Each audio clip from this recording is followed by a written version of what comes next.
What's going on, everybody? Welcome back to another episode of Giving All of My Experience. I am your host, Rashad, And I'm your hostess, Sade. and today we're going to try to do something a little different. As you see, we got my laptop out. Sade has a phone out. Today's episode, we're going to talk about zero budgeting and how it can save your family's future. But before we get into that, I just want to give a special shout out to Miles and Elliot from Common Dad for sending my care package in today. Well, I got it Saturday. Was it Saturday? Yeah, I got it Yes, Saturday. Saturday. Yeah, so I had already tried the hats out. I got this cool. I'm not gonna lie, I love this hat.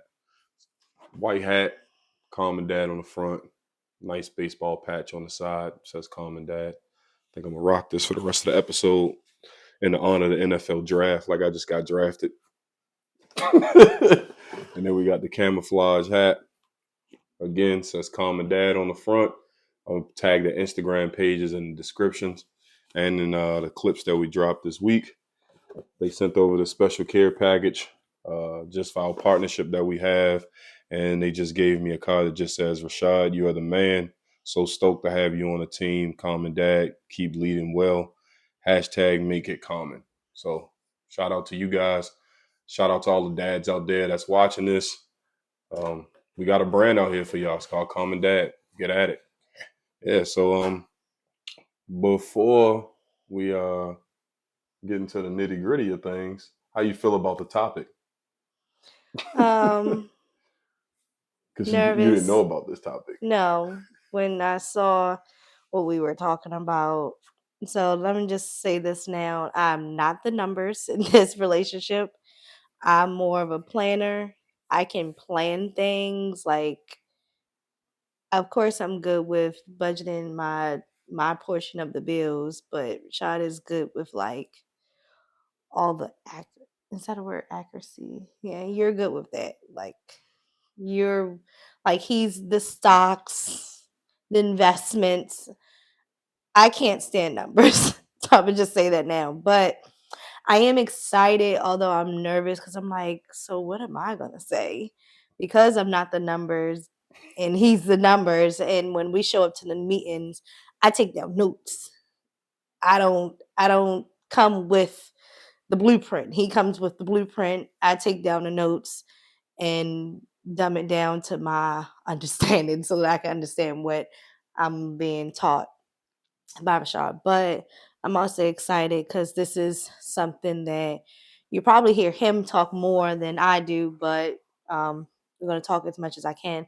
But it's his passion. Like he loves stocks, investments, Numbers make and the world go around. yeah, he's really like into those things. He can sit up and watch different videos, just grab from other people different type of nuggets, and then he brings it to our budgeting meetings, and we go from there. So overall, I'm excited.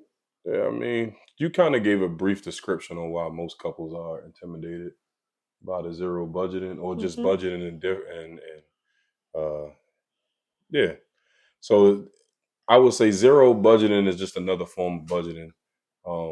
When you hear the word zero budget, everybody be like, "Well, I'm gonna be broke." No, that's not the case. The Okay. reason why I enjoy zero budgeting is because you literally put uh, a piece of work for each of your dollar. Like your dollar has a responsibility.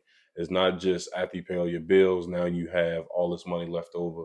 What should I do with it? It's like you gave every dollar that's in your account an assignment until your bottom line is zero. Hmm. So that doesn't mean that you're going to be broke. For the Right. Or people not that's have out there any that fun hit zero money. dollar, yeah, you hit $0, well, zero budget, zero base Think, budget. You're oh, like, I ain't wait, gonna have wait, nothing negative.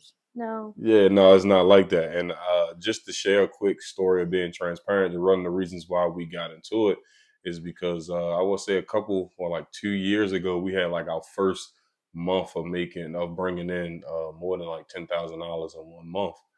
And at the end of that month, we ain't really have nothing. I want to say we probably had like $200 to last us until our next check going into that next month. And that was just simply because of us mismanaging, living above our means, spending money. And I just sat down and I talked to her and I'm like, if we're going to have this kind of money coming in on a steady basis, we really going to have to put a plan in place. And I love Dave Ramsey. So we went back and we started doing the financial piece, and we started just getting into it. And his financial peace course is a lot about zero budgeting, talking about putting a plan for each dollar that you have. And what happened is that I think when you get to step three, he gives you the opportunity to get a free consultation with one of his advisors. Mhm. And we sat down with one of his advisors by the name of Matthew, and we've been rocking with him ever since we sat down with him. He's helped us get our money back on track. He helped us build an emergency fund. He's helping us get out of debt. And now next is helping us get ready to buy a house for our little bundle of joy that we have for baking in the oven because we're outgrowing our current home. Mhm. So that's one of the personal reasons why we started it. And just as I kind of announced last week when we was doing the episode, I was just saying I want to shift more to the financial side of things. Everybody's on social media talking about the state of the economy. Everybody's talking about just the job markets and stuff like that. But I really feel like for the people who has an income coming in, because a $0 budgeting is not about making 10,000, 5,000, 2,000. You could be making $500. It's just really about having an action item for each dollar that you have coming into your account. So I felt like today's episode was very important for the people who are suffering from the economy's like instability right now. It's not stable. I don't even know if instability is a real word, but I just made it one. Rashad Dictionary 101. Instability. We're gonna keep using that for the rest of the day. So Corrected. unstable, economic system. I want to just teach the people who have money coming in now, who may have $500 left over at the end of the month or 1,000, to start putting an action plan in place so you can make that money grow. Because just putting the money in your regular savings account is not doing you no justice.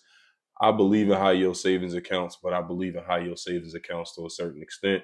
I don't feel like a person should put all their wealth in high yield savings account when you can invest into the stock market. You can open up our Roth IRAs, traditional IRAs. You can invest into Bitcoin. I love Bitcoin. I'm a Bitcoin maximum. So yeah, we're just gonna go from there. And it's just really to what I just said. I'm using my laptop today because this is a very educated topic, and I just want to make sure that I'm hitting every key point. I don't want to miss a step. I want to make sure that everybody understands where we're going, and it's just simply just talking about having a job for every single dollar. So, like for instance, when we go over our budget, we have a budget for our tithes. We have a budget for the money that we donate every month for the two kids in Zimbabwe. We have a budget category for our auto maintenance, car insurance, car note, how much gas we're going to spend, our Mhm. takeout, what's our entertainment bill for that month. Most of the time, we don't follow that bill. I'm just going to be blatantly honest and transparent. We do not follow that plan at all most of the time. Sometimes we be winging it. Sometimes we tend to overspend. Some months we underspend. But it's just simply just telling your money where to go.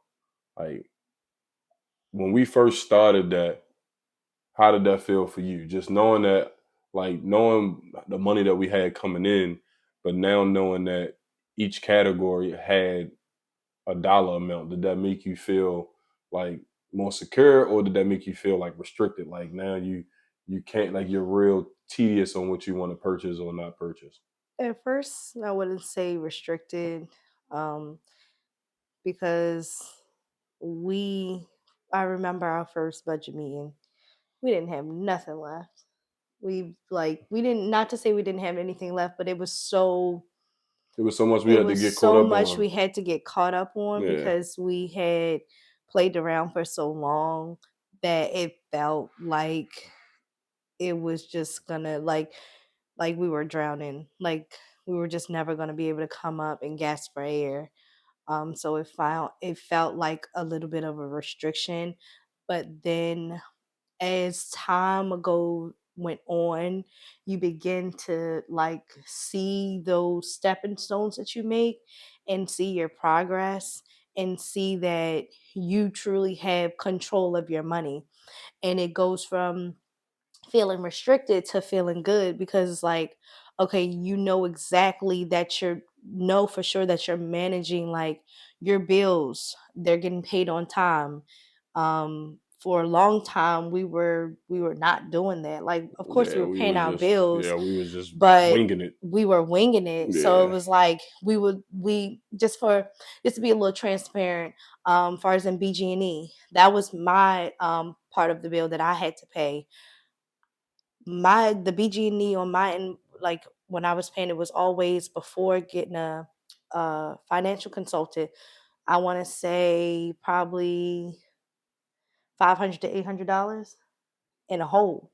Like, I was literally paying little by little by little, and you feel like you're doing something, but you're really not, because that next bill rolls out and you're like, God dang on, yeah. I can't catch a break. And it wasn't that we didn't have the money to Yeah, get it we done. It was just that just we was living above our means. yeah, we were We were just partying. going out a lot, Yeah, spending frivolously, like just um yeah, going out a lot. So it and was like it began like that first couple of, I want to say the first 90 days, first 30 days was hard. Then the 60 days came and it's like, okay, I can do this. And then when the 90 days came, it was like, oh, I can actually do this. And it actually started to feel good because you were like setting yourself up and having more control over your money, and your money not controlling you. yeah, and that's what I It's was about to say. Yeah, Yeah. like it's a great thing to have control over your money, and I'm gonna let you Yeah, just no, kind of I mean you piggyback. you kind of hit on the nose. I was just gonna say that zero budgeting is just control, awareness, and it gives you a sense of peace about your money.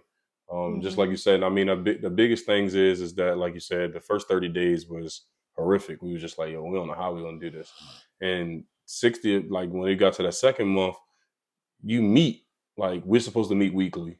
Mhm. Transparent, we do not meet weekly. We do bi-weekly or once right Mhm. before it's time to sit down with our advisor. I'm just gonna be completely honest with you. And when you meet though, you make adjustments. You see where you messed up at last month. Maybe takeout shouldn't be $100. Maybe takeout should be 150 because we Mhm. really like to enjoy going out on dates, or Mhm. we really like to buy lunch on Fridays and we Mhm. overspend on those days. So it's just you create wiggle room, but rather than you giving up on it in most people give up on it in the 30 days because Mhm. maybe they overspent on takeout by $200 when they only said they was going to spend $50 this month, and that's fine. You're going to make mistakes. Nobody's going to be Yeah. perfect. So the next month you just readjust. Maybe you go from 50 to 75, 50 to 100. It's really just about what works for you. And I seen this quote online, and I had added it to the notes where it say, if you don't assign every dollar a purpose, your money will disappear without asking for permission. And that's just the truth. Like I Yeah. said, like he just said, we were in a hole without BGE. Sometimes if it wasn't the BGE, it was the T-Mobile bill. If it wasn't the T-Mobile Yeah. bill, it was the Xfinity bill. So Mm. it was just so many little things that it wasn't that we didn't have the money coming in.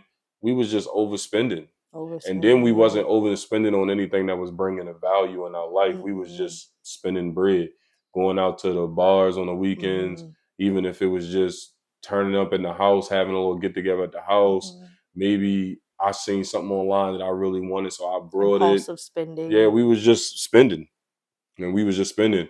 And I think the other reason why a lot of people don't want to talk about money in their household is because of the tough conversation part. Mm.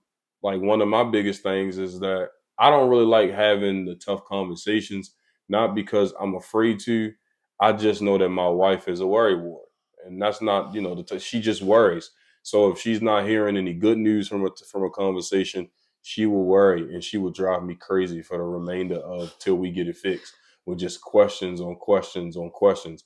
And it's not that the questions are annoying; it's just that the questions I know are coming out of fear. It isn't coming out of curiosity. It's coming because she really wants to know, like, all right, we gonna get this together or what? How are Like, we gonna stay secure? That's my main thing. Like, and not to say that we don't be secure. It's just like I am a worry wart. Like, I like to know that we are doing the things right.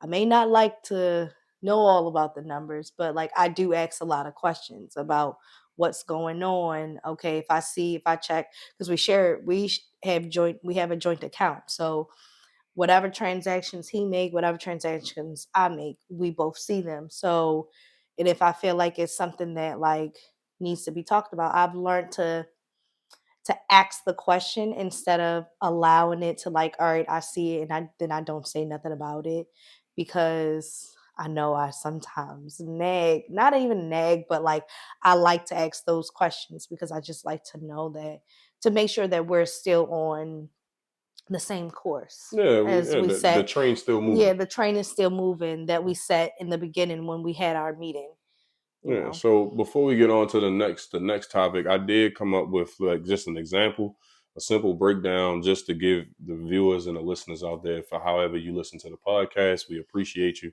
I just want to at least give you a real life example of what a zero based budget look like, and this example is based off a couple or individual who brings in $4,000 a month, and what it would look like. Just say your rent is $12,000 a month, so you allocate 12. I said $12,000 or 1,200. You said 12,000. Jesus, you is rich. Let me Yeah. swing that back. Yeah. We ain't even gonna edit that out. We just gonna swing it back and take that from one again. Let's take that from the top. So this is again for a $4,000 a month budget. We got rent. It's $1,200. Utilities. So that's your electricity, your gas, your water, your Wi-Fi. 300. Now again, I know that everybody bills is different. This is just an example. Don't beat me up because this example is not realistic from what your situation is. I'm just trying to give you an understanding on what a zero-based budget is. So we got utilities again, which is electricity, gas, water, Wi-Fi, $300 a month. Car payment and car insurance, $450. Groceries, $60. Gas and transportation. So that's like Lyft or anything like that. If maybe you have to get one from time to time, depending on what your occupation is, we'll say $250 a month. For tithes and donation for my people who are into the spiritual world, $400. If that's too much for you, you adjust, and maybe you run that money over into your gas and electric or your car payment, however you want to do it. Emergency funds. Emergency funds are very, very, very important. That is how you're being saved for rainy days. Mhm. We'll tell you way more about our past 2 months on why emergency funds are very important. So $300 towards your emergency fund. If you have any debt, credit cards, student loans, maybe you got a firm or a Klarna, or you use Afterpay, you allocate $300 a month to that if your bill is that big. And then you have your fun money, which is date night or small treats. You do $100 for that budget, and then anything for your kids, their needs or activities, school field trips, whatever, you put $100 to the side. Um, Now I know it's going to be some people out there like, well, what if I like to invest? Again, this is just an example budget. Maybe you don't do the church thing and you don't do $400 a month. So maybe you dumb it down to 100 for whatever charitable event that you donate to, or charity that you donate to, or church, whichever, whatever your thing is. I'm not judging. So maybe you dumb that down to 100 and reallocate the three to investing. So I just wanted to give you an example of that budget. I will have that example inside of the description, just because of the fact is that I know I was rambling from thing to thing. So that example will be in the description. But just getting back to the tough conversations, like Sade said, she isn't the money person in the house.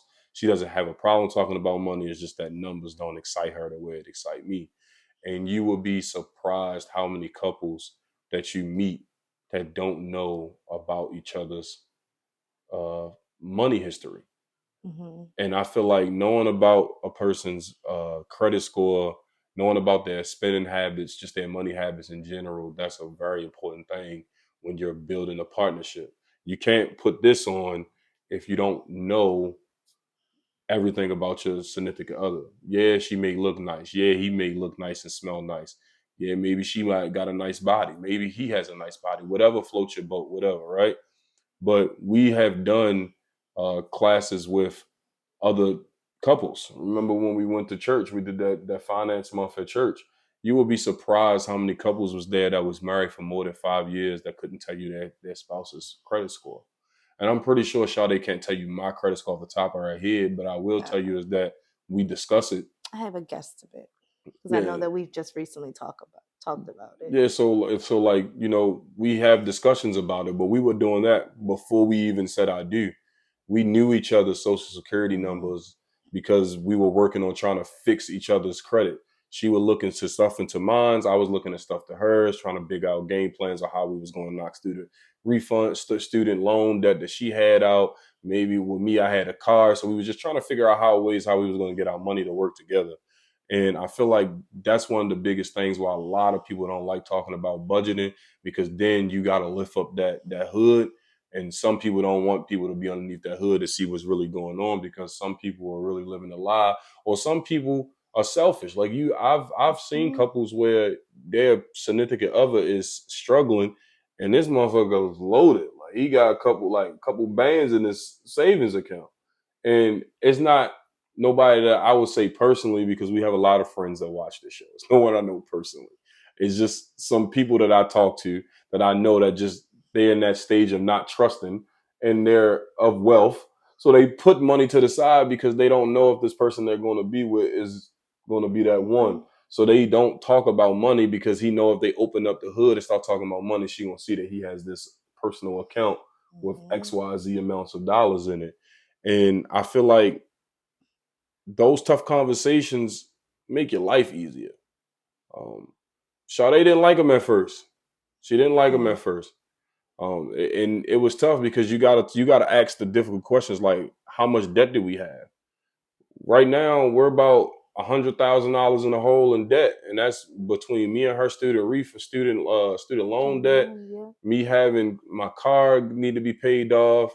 She has like other miscellaneous credit cards from when she was younger. Same on my side. We just got a lot of crazy stuff on our credit that we're in the process of fixing right now. So for the people who's listening to this, no, we're not sitting here right now talking about zero budgeting because we got it all figured out. No, we're No. still in the midst of this. We literally just got off a call with our financial advisor probably about 2 hours prior to this recording right now, and talked about our money and told them how the last 2 months of this year has been horrendous for us. It's not been good at all. So we're not sitting here judging anybody. We're Mm-hmm. trying to get on the right path, and we will get on the right path. But we want to also make sure that we're giving game. We're giving all of my experience, all of our Mm-hmm. experience, to make sure that we help the next couple don't make the same mistakes that we have. So when you're having those tough conversations, you're going to ask about how much debt do y'all have together.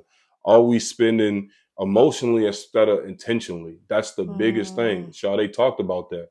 Like for me, when I'm having a bad day, or if I know that Sade's having a bad day, we will have food in the refrigerator, whole house full of food.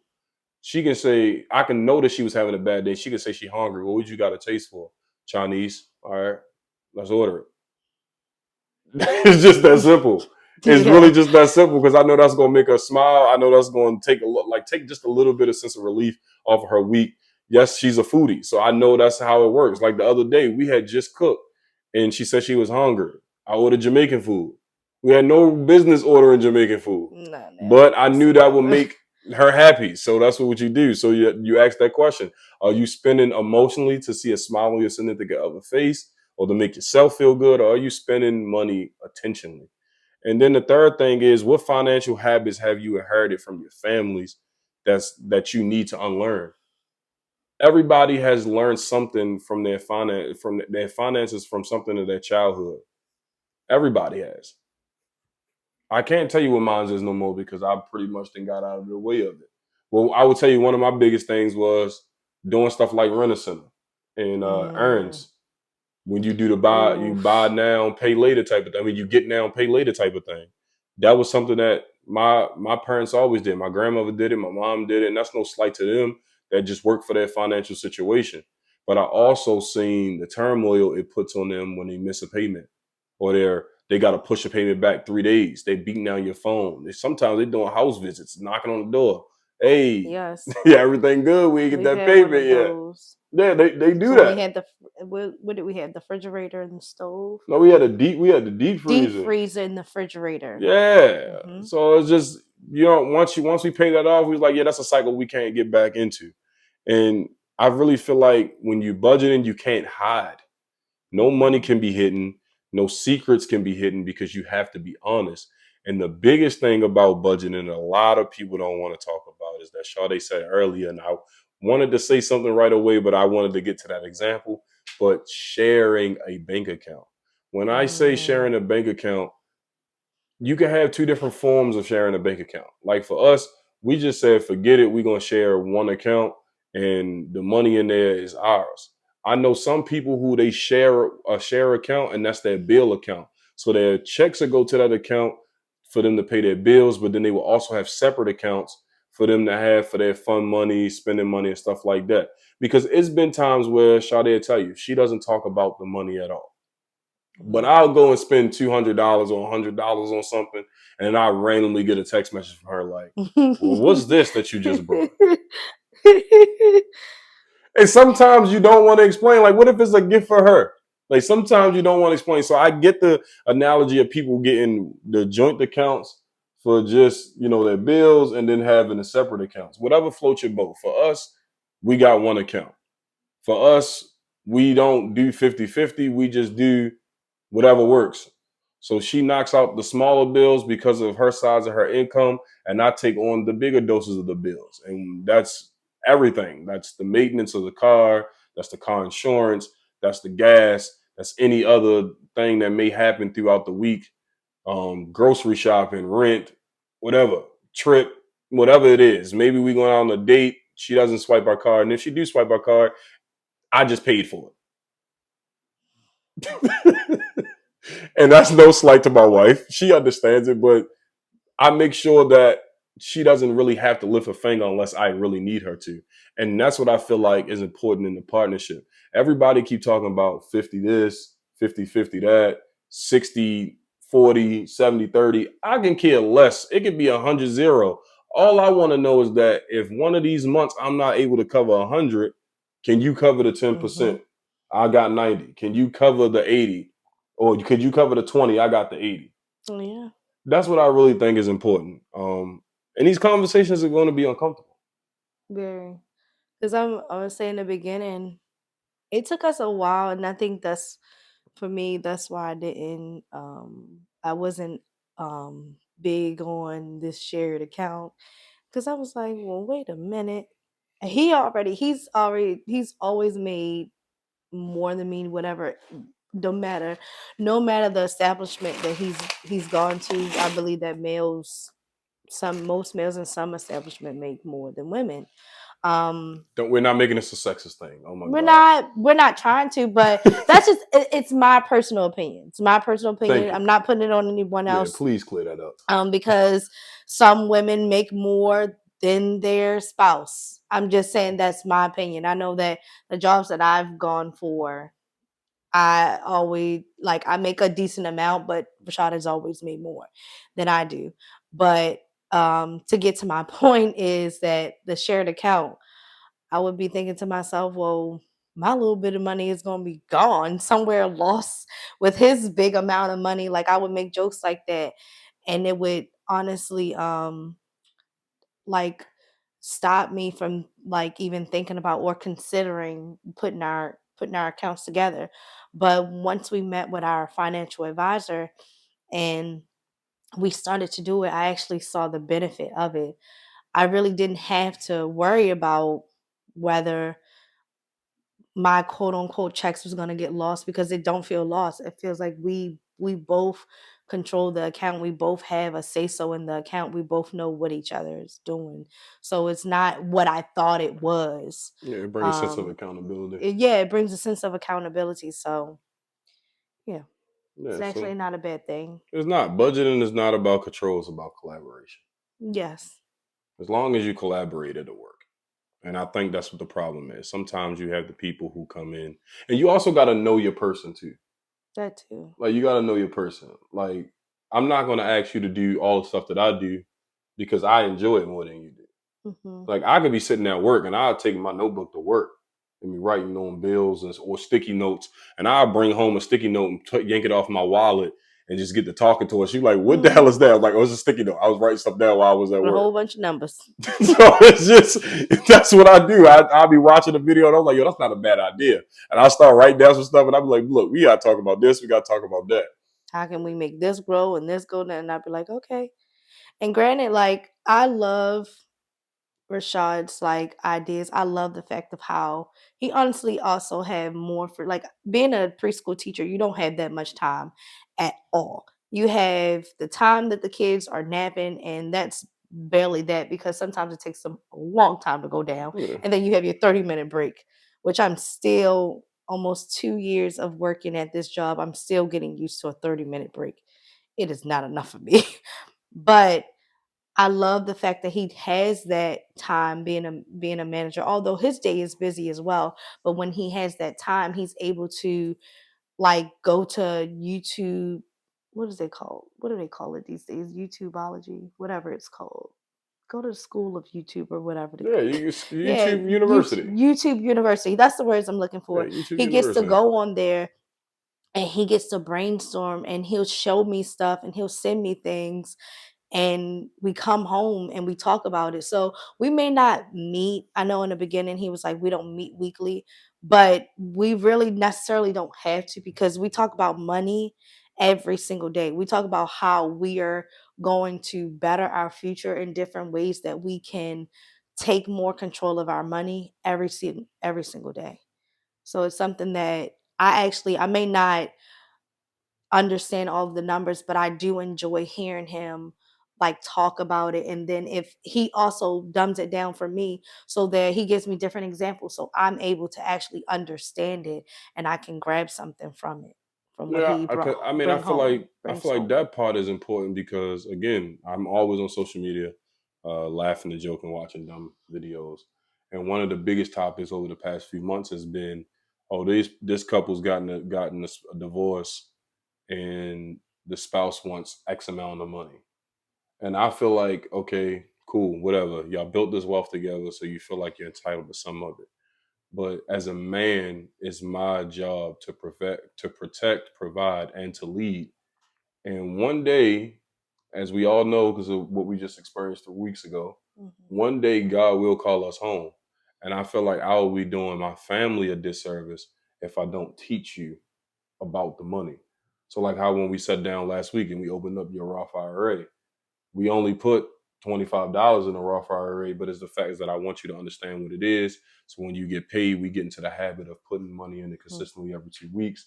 Then it'll slide over to you start looking into stocks, why you want to invest into this company, why this company is a good company to invest into, learn about index funds. Like all that stuff now, I know it's like too much. It's like fire hydrant, so much water coming at you at once that there's nothing that you can do with it. But when you look at it 2, 3 years down the road, or whatever day God calls me from this earth, you can still keep the baton and pass it on to Mhm. the kids if they're still in that age of needing to teach, or even when they get older and they need some sound advice. It wouldn't be one of them things. Well, dad was always the one we would talk to about this. Yeah. Is now that we teach you this. So then, if we did get to a point where we want to split, yeah, you can still come at the money or whatever the case may be, but you may not have the urge to because everything that helped us accumulate the wealth that we have, I taught you. So Right. you should be able to take whatever your part of the money is going to be from your agreement Mhm. and not ask for something buku because you'll be able to manage. And I'm not saying Mhm. that that's going to stop people from asking for crazy amount of money. I No. just feel like I was leading my family backwards by not dumbing it down so you can understand it, because it's not going to be fair to you that if I got called home first, then you got to pick up where I left off and you don't even know where to begin Right. Or have an because idea or clue. Yeah. yeah, so that'll be doing you a disservice. And the biggest thing about zero budgeting is, not only does it help your finances, it helps your relationship because 60, I think it says 67%, and I may be wrong. I did not go look this up, but the last time I looked it up, 67% of couples argue daily about money. Mhm. And I believe the biggest reason for divorces, especially with Money. newlyweds, are about money. Yeah. because they So if want you find a way to build a budget and can stick to the budget and can make adjustments, guess what you avoid? the money issue, Arguments. arguments about money. You create peace in your home. Hmm. That's one less thing that y'all gonna stress about because y'all already stressed about maybe you ain't get that promotion that you think you deserve. Hmm. Maybe the kids has just been on 10 this past couple days. Work has been kicking your tail. Like us, we're in school, so you juggling school, work, and you got kids. The family's still growing, and then on top of that, money as well. Of course, you're gonna be walking around the house all fucking crazy. You walking the Kind house of crazy as with an hell. attitude, mad about wanting to take, probably burn the whole world. Yeah, I mean, because we've been there as well. We've been there. yeah. So it stops the unnecessary arguments that you have at home. It stops unnecessary arguments, and then you have the mutual your mutual goals, like as far as your vacations. Hmm. Maybe you want to go to Hawaii this month, or the end of the year you want to go to Dubai or something like that. I don't know, that's some crazy extravagant places, I but mean, maybe you may hey, want to go there, or if maybe you put it in the budget, you'll be able to do it. yeah, or then maybe $10,000 at the end of this year is your goal. That's your goal, is $10,000 at the end of this year. And because of the fact is that y'all building a zero budget, because of the fact is that now y'all sharing accounts, it makes your life so much easier when it comes Hmm. down to getting those goals done. And then it also helps it respects the boundaries that you're building with your spouse, if that makes sense. And what I Yeah. mean by that is just that you're able to compromise.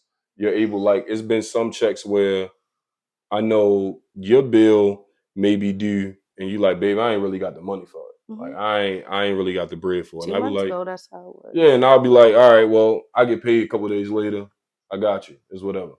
And Hmm. but when you don't have the joint accounts, not gonna say it's harder, but life is a lot easier when you have the joint account because you're like, all right, well, I ain't got to worry about it because I know the money gonna come out of there. It's not gonna overdraft my account. Right. So I just feel like that zero budgeting just bring a sense. It just bring a sense of calmness in a house. It make you feel like you have a true partnership because you're not just budgeting and working on your money, but you're also working on your relationship because it forces y'all to communicate more because you got to talk about what's going on with your bread. Yeah. That's the biggest thing. That's what make your relationship go around. That's what make this world go around. If your money ain't right, there's nothing you really can do. No. And what I would say is that money problems break trust. Money planning builds trust. That's the only way that you're gonna get the trust in your relationship. If you fix your money, you fix a lot of your problems in your relationship. Yeah, I believe that is true because, like, outside of, you know, not saying that everything else isn't important, but being just open about that, about your finances, is very important because you don't want to get into a situation where you feel like if you have a situation where the male or the female don't want to talk about money, or feel like they're putting, like, not hush money but putting away safe keep money to the side, and then you find out later on down the line, like, this person been putting away money all this time. Meanwhile, like you said, I'm struggling, I'm going through this, that, and the third, and you see that I'm struggling, but yet you've been putting away your money and not helping. So then that becomes an argument, and it just becomes an issue that you don't want. Or that spouse may see you as to be a selfish person because you've been putting away money all this time and you haven't said anything. Or, and I also think this is, like, very important. Like, don't look at it as, oh, this is all, like, when you're in a relationship early on, make sure that y'all have these conversations, because you don't want to look at it like, oh, this is my money, this is what I make, because I go to work every day for it. You don't go to work every day, you don't basically work my hours. Yeah, So but now what I will say to that before you get into it, okay. if the person you're dealing with is a bum, Okay. Okay. I'm cool with you making that statement. Yes, but then, But if the person that you're with, if he's busting his tail just as much as you is, and y'all not married yet, but y'all can see marriage on the other side into things, the my money thing got to go out the window. But yes, continue. yes, but that's, well, that's basically the situation. Of course, if he's not doing anything, he's, like Rashad said, a bum, I think you should 90 days. give them 90 days, 30 to 90 days. Don't even let it get far where as though y'all got to even talk about money, truth be told. But if you're in a situation where both of you are hard workers, then the my money comment has to leave. It has to leave because he's doing just as much as you were doing. If you guys put your heads together and put your money together, things will work. And that's just speaking also, not just judging anyone, but speaking from experience. Because, like I said, I wasn't always um, ready to put our accounts together, but I think it's the best thing that we could have ever done. It Yeah. makes life a lot easier. It makes life a lot easier. Like I said, it makes our relationship easier. And the third thing that I really hope that it does. We won't know what it if this is going to happen until they leave the nest. But I'm hoping that the kids watch how we handle money, and Hmm. it starts to teach them. And what I mean by that is that, like earlier, I asked what financial habits did you inherit from your household? I don't think that I really inherited any habits, but I did inherit a saying. Money don't grow on trees. And I'm not That. saying that money grows on trees. But what I will say is that I want to break the cycle of telling my kid, no, we We can't can't afford afford it. that, but we can say, let's start the plan to get towards it. Hmm. Because most of the stuff that I asked my mother for, it was like video games. She didn't have to buy it the day that I asked for it. I just asked for it. She would say, boy, money don't grow on trees, but the game would be like $60. I get at that time, $60 a lot of money. Or maybe if we start paying you chores to around the house, start Hmm. teaching you responsibility, how it feels to have a job and work a clock per se, and now I pay you like $10 every week. You Hmm. save that $10 up, you got your game. Or maybe I pay you $20 every week, and I teach you how to put 10 to the side this week. The other 10 is for your spending. So it's just those little things that we're developing in ourselves that our kids will get to see. Like our kids see when we're sitting in the living room or in the dining room, and we're sitting on the Zoom calls talking to Matthew for about an hour, talking about our monies, talking about our goals. They see me sitting down here writing down notes, looking over money. They see the videos that I watch on YouTube. They hear the stuff, the podcast that I listen to when I'm cooking, because I turn my podcast on with my iPad with the Bluetooth speaker, and I listen to stuff about Bitcoin. I'm going to, as they get more older, like Junior's turning 13 this year. So by this time next year, he will be wanting to look to get a summertime job. So I'll Hmm. start teaching him about paying himself 10%. So he can start building himself a little kitty fund now. So then when it come around the times for getting ready for the little middle school balls, and when he get to high school and to get time for the prom times, the sophomore balls or whatever, the freshman dances, whatever they do, Hmm. rather than him blowing my phone up about these Pradas or about some Nike Vapor Max or some Asics, you can go buy it yourself, bro. Because Yeah. I taught you how to I invest taught you into how to yourself. budget, budget friendly. I mean, not budget friendly, but budget the proper way so that you can have control over your money. Yeah, and I think the biggest thing is like a lot of people get mad at I think it was Warren Buffett that said when he died, most of his wealth is going to charity. And I seen an article where he has said that your kids will inherit your money habits before they inherit your money. Hmm.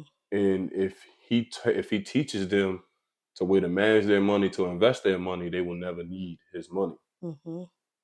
And he has a lot of money, so he probably would like to have some of his money. But I understood what he was saying in that message. Like if we show our kids to build intentionally right now, anything that they have in the future is not an accident. And one of the things I will say is that my mother didn't do me a disservice, but because our financial situation wasn't the best, it motivated me to get to the point that I'm at now to learn about money. I'm in school right now for money. One of the things that my mindset has shifted from this year is going from really budgeting and managing my money to finding ways to make my money work for me. And I'm around all these people, high incomes, state senators, around some treasurers, and they just talk about different ways on how they use tax strategies to lower their income. So now my biggest thing is just finding ways on how to lower my income by tax strategies. So as I learn that, as I find out tactics, I'll be passing those tactics down to you guys for the free ski, because that's what we're here for. I'm not charging nobody to give you this knowledge. It's just up to you to come to the fountain and come drink out the fountain to see if you can obtain the knowledge. The knowledge is going to be here. That's the purpose of the podcast. Um, but yeah, that's our topic today on zero budgeting.